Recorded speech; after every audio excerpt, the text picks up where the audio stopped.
On prend des milliers de décisions chaque jour, et on est persuadé d'être aux commandes. Mais, et si ce sentiment de contrôle n'était qu'une illusion, une sorte d'illusion bien orchestrée? Aujourd'hui, on va explorer une théorie absolument fascinante qui pourrait bien redéfinir complètement notre vision de ce qu'est un choix. C'est un peu la question qui nous taraude tous, non? Qui est vraiment au volant? Est-ce qu'on est les maîtres de notre destin, ou bien est-ce qu'on ne fait que réagir à des forces cachées au fond de nous? C'est ce grand mystère qu'on va essayer de percer ensemble. Bon, pour commencer à démêler tout ça, la première étape, c'est de remettre en question une de nos idées les plus ancrées, l'idée même de ce qu'est l'inconscient. Alors, oubliez l'image d'Épinal, la sorte de sous-sol sombre et un peu poussiéreux, rempli de désirs refoulés à la Freud.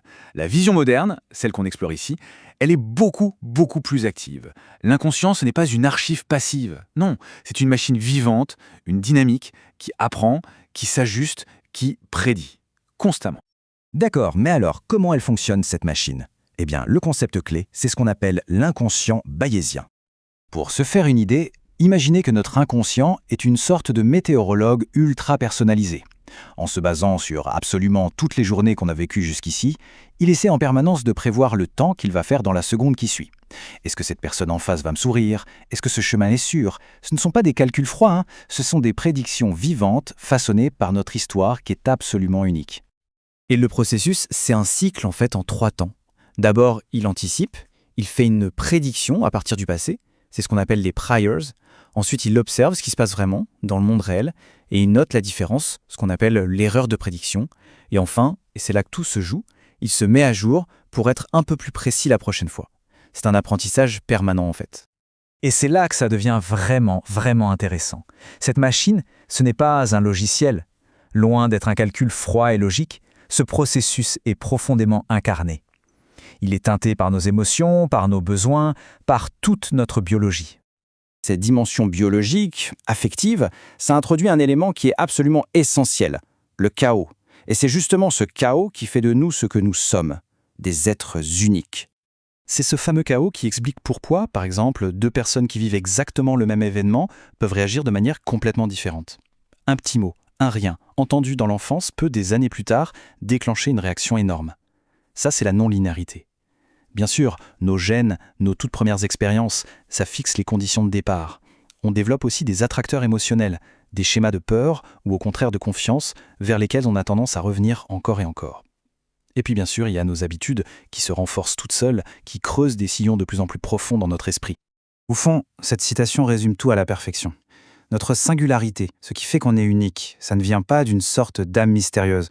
Ça vient de la manière incroyablement complexe, personnelle, chaotique dont notre machine interne se met à jour.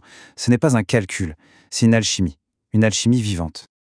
Alors face à ce système hyper puissant, presque chaotique, quelle place il reste pour la conscience, pour ce qu'on appelle la volonté? Est-ce qu'on peut vraiment avoir une influence sur cette machine? Une première image très parlante, c'est celle du jardinier. La volonté, ce n'est pas un tyran qui va aboyer des ordres à l'inconscient. Non, c'est une force beaucoup plus subtile. Elle n'annule pas les émotions, par exemple, mais elle peut les recadrer. Elle ne supprime pas des anciennes prédictions, mais elle aide à en créer de nouvelles, plus adaptées. C'est un travail lent, un travail d'orientation. Cette métaphore du jardinier, elle est forte, elle est juste, mais elle n'est pas encore tout à fait complète. Pour vraiment saisir la dynamique du pouvoir entre le conscient et l'inconscient, il y a une autre image, une image encore plus parlante.